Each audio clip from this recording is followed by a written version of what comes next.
व्यंग रचना का शीर्षक है बुद्धिजीवी बनाम मोदीजीवी। क्या बात है। भारत में लोकतांत्रिक समझ को लेकर दो प्रकार के पढ़े लिखे पाए जाते हैं, बुद्धिजीवी और मोदीजीवी। जहां बुद्धिजीवी इसीलिए बुद्धिजीवी होते हैं कि वे मोदीजीवी नहीं होते, वहीं मोदीजीवी भी इसीलिए मोदीजीवी होते हैं कि वे बुद्धिजीवी नहीं होते।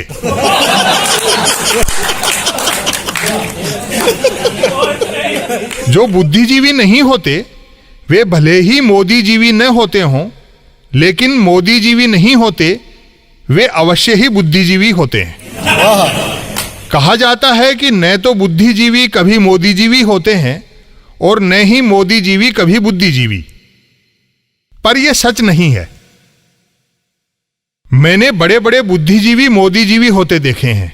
हां, किसी मोदीजीवी को कभी बुद्धिजीवी होते हुए नहीं देखा। क्या बात है। बुद्धिजीवी और मोदीजीवी दोनों की बनावट तो एक जैसी होती है, पर बुनावट में जमीन आसमान का अंतर होता है।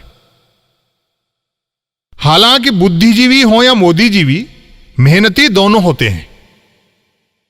जहां बुद्धिजीवियों को देखकर समझ में आता है कि बिना मेहनत के जड़मती सुजान नहीं हो सकता है, वहीं मोदीजीवियों को देखकर समझ में आता है कि बिना मेहनत के सुजान भी जड़मती नहीं हो सकता है।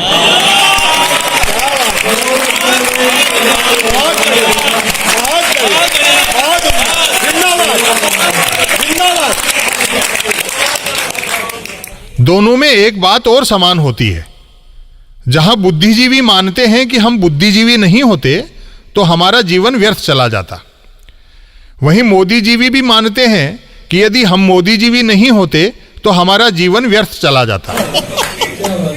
कोई बुद्धिजीवी मोदी मोदी करना शुरू कर दे तो समझ लो वह मोदीजीवी हो चुका है, और यदि कोई मोदीजीवी मोदी मोदी करना बंद कर दे तो समझ लो वह बुद्धिजीवी होने वाला है।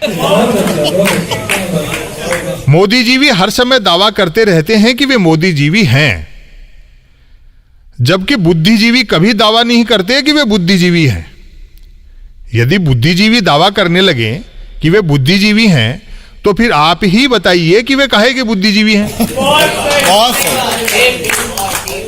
बुद्धिजीवी मोदी जी को मनुष्य मानते हैं, जबकि मोदीजीवी अवतार। मोदीजीवियों का दावा है कि मोदी जी ने धर्म की हानि होने पर अवतार लिया है, जबकि बुद्धिजीवियों का कहना है कि मोदी जी को अवतार मानने से धर्म की और हानि हुई है। जहां मोदीजीवी मोदी जी को हर समस्या का समाधान मानते हैं, वहीं बुद्धिजीवी मोदी जी को हर समस्या की जड़ मानते हैं। बुद्धिजीवियों का मानना है कि मोदी जी के प्रधानमंत्री नहीं रहने पर भी दुनिया में सब कुछ बचेगा, जबकि मोदीजीवियों का दृढ़ मत है कि मोदी जी के प्रधानमंत्री नहीं रहने पर दुनिया में कुछ नहीं बचेगा।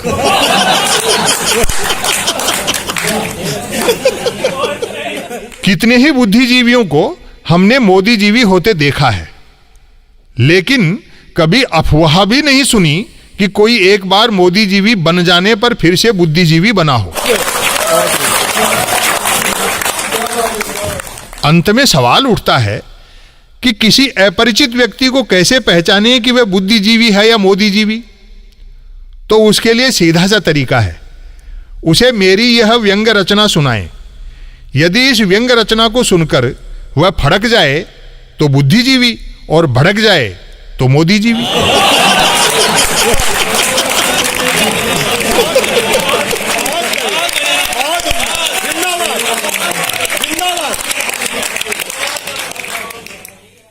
व्यंग रचना का शीर्षक है दिल्ली लखनऊ में खो खो कबड्डी। इधर ने उधर को फोन मिलाया तो कॉलर ट्यून बजी।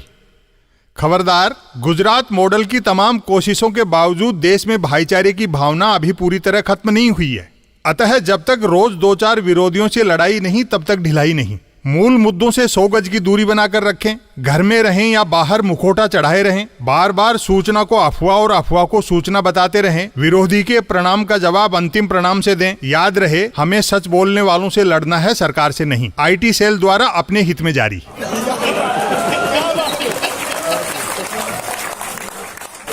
उधर ने फोन उठाया, फोन क्या किया, आकर ही मिल लेते। इधर ने तर्क दिया, हरिशंकर परसाई जी ने कहा है कि टेलीफोन का आविष्कार ही उनके लिए किया गया है जो बातचीत तो करना चाहते हैं लेकिन सामने वाले का चेहरा नहीं देखना चाहते।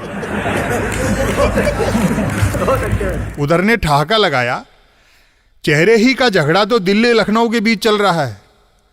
कमल का चेहरा मुरझाया ऐसा है कि उत्तर प्रदेश का आगामी विधानसभा चुनाव प्रधानमंत्री के चेहरे पर लड़ा जाए या वर्तमान मुख्यमंत्री के चेहरे पर। इधर बोला, स्थापित चेहरे की अंतिम सांस तक इच्छा रहती है कि मेरे तो 1000 चेहरे हों पर मेरे सामने दूसरा चेहरा न हो। क्या बात।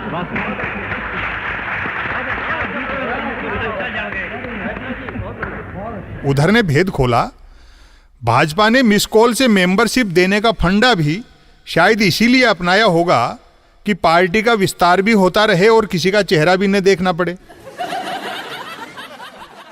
इधर ने शिकायत की, होर्डिंग, पोस्टर, ज्ञापन, विज्ञापन सब जगह मोदी जी ही का चेहरा, और तो और लोग वैक्सीनेशन पर पैसा अपना खर्च कर रहे हैं और सर्टिफिकेट पर चेहरा मोदी जी का। उधर मुस्कुराया, अपने चेहरे पर मुग्ध राजा दिन रात शीश महल में ही रहना चाहता है। इधर कुपित हुआ, तो फिर उज्ज्वला वाले रसोई गैस सिलेंडरों के साथ दिखने वाला चेहरा कोरोना के समय ऑक्सीजन गैस सिलेंडरों के साथ क्यों नहीं दिखा। उधर ने समझाया, चेहरे के सहारे राजनीति करने वाला जानता है कि जहां श्रेय लेना हो वहां चेहरा दिखाओ, जहां जवाबदेही हो वहां चेहरा छिपाओ।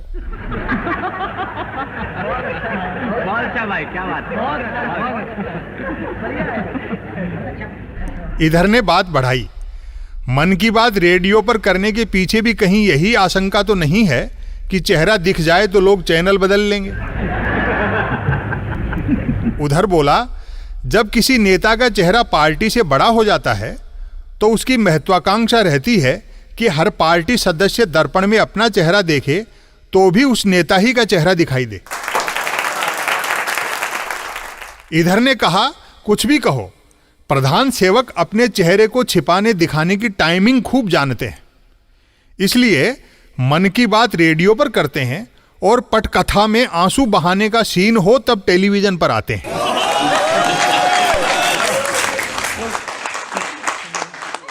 उधर बोला, दो चेहरों में खींचतान बेवजह नहीं है।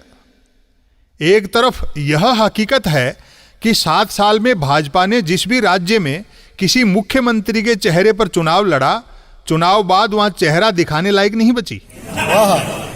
दूसरी तरफ प्रधान सेवक के चेहरे पर यह सोचकर हवाइयां हैं कि यदि पार्टी को दूसरा चेहरा मिल गया तो 2024 आते आते मेरा चेहरा उसी मार्गदर्शक मंडल वाली अलमारी में रख दिया जाएगा जिसका मैं ही निर्माता हूं।